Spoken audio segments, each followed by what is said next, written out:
कहानी प्यार का पैगाम। कॉलेज से निकलते ही हल्की हल्की बारिश शुरू हो गई थी। हम चारों सहेलियों को रूपा, प्रिया, जिया और मैं चुलबुली, बिल्कुल अपने नाम के अनुरूप चुलबुली, बारिश में भीगना बहुत अच्छा लगता था। छाता जानबूझकर हम लोग नहीं ले जाते हैं।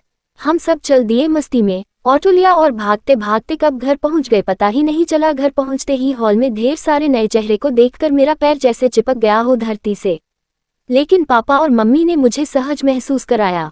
वे बोले, बेटा आ जाओ कमरे में, अपने कमरे में जाकर जल्दी से बाल पोंछ लो वरना सर्दी लग जाएगी।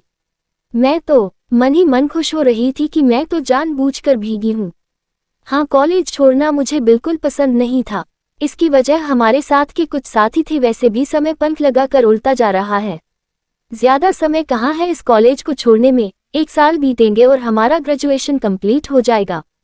फिर आगे की पढ़ाई, कोई कहीं चला जाएगा, कोई कहीं। हम चारों सहेलियां कितना मस्ती करते रहे हैं इस कॉलेज में हम लोग ही जानते हैं। बिछड़ने का गम तो अभी से ही सता रहा है।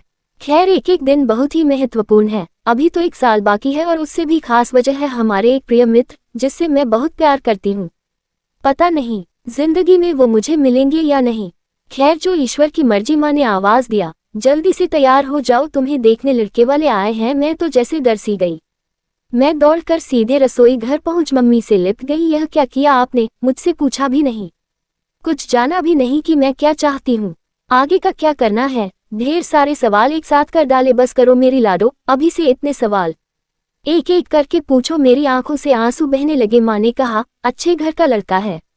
अपने समाज में लोग लड़की के लिए रिश्ता देखने लड़के वालों के यहाँ जाते हैं और तुम कितनी किस्मत वाली हो कि लड़के वाले हमारी गुड़िया को देखने आ रहे हैं।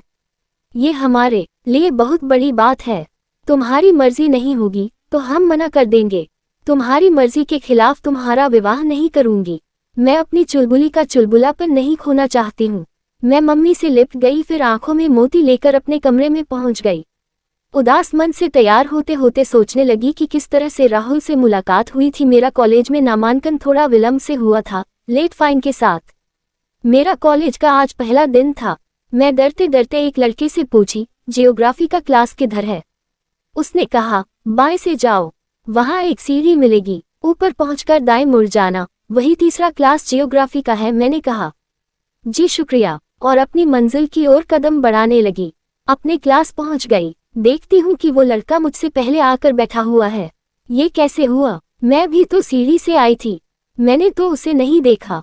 लगता हो जैसे उड़ के पहुंच गया। यही सोचते हुए उसकी ओर देखी।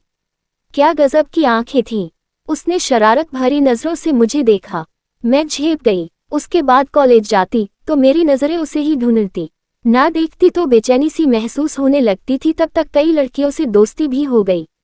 वो सभी चिढ़ाने लगी, तुम्हें प्यार हो गया है। मैं बोली, मुझे तो उसका नाम भी नहीं मालूम। चल झूठी, हम लोग एक साथ क्लास में पूरे दिन रहते हैं और नाम भी नहीं मालूम। सच्ची, मुझे उसका नाम नहीं मालूम, पर उसे तो तुम्हारा नाम पता है। उसने मेरा नाम क्यों पता किया? मैंने सवाल किया। सहेली ने कहा, वो भी तुम्हें बहुत पसंद करता है, शायद तुमसे प्यार करता है। तब मैंने अपनी सहेली से उसका नाम पूछा। उसने कहा, राहुल। सहेलियों की बातों को सुन मेरे हृदय में जैसे प्रेम के पंख लग गए और मन राहुल संग विवाह के सपने देखने लगा। तभी माँ ने पुकारा, अरे बेटा, तैयार हो गई क्या? हाँ आई, कहते हुए अपनी बुआ के साथ नीचे हॉल में आई जहाँ लड़के वाले बैठे हुए थे। साथ में लड़का भी देखने आया था, लेकिन मैं नजरें इतना नीचे की हुई थी कि मुझे किसी के चेहरे नहीं दिखे। उधर से जब कहा गया कि हमारी तरफ से रिश्ता पक्का है, तब लड़के के बहनोई ने कहा, समय बदल गया है, लड़का लड़की आपस में कुछ देर बात कर ले तो अच्छा रहेगा। सब ने सहमति दे दी। ऊपर के कमरे में पहले मैं गई, पीछे से लड़के को भी लाया गया। मुझे तो यह शादी करनी ही नहीं थी, इसलिए मैं उल्टा मुंह करके बैठ गई। मुझे ना तो लड़का देखना है ना शादी करनी है। तभी कानों को एक जाना पहचाना आवाज सुनाई दिया, हमारे प्यार का पैगाम स्वीकार नहीं करोगी? चुलबुली मैं पलट गई। देखती हूँ सामने राहुल है। मैं झट से उसके गले लग गई। यह सब कैसे हुआ? बस कुछ मत पूछो। मैंने दीदी और जीजाजी को सारी बातें बताईं। उन्होंने ही सारा कुछ सेटिंग कर दिया। ज्यादा मत पूछो, बताओ राहुल के प्यार का पैगाम तुम्हें स्वीकार है? हाँ, मुझे स्वीकार है। दोनों परिवार वालों की रजामंदी के बाद हमारा प्यार परवान चढ़ाने लगा।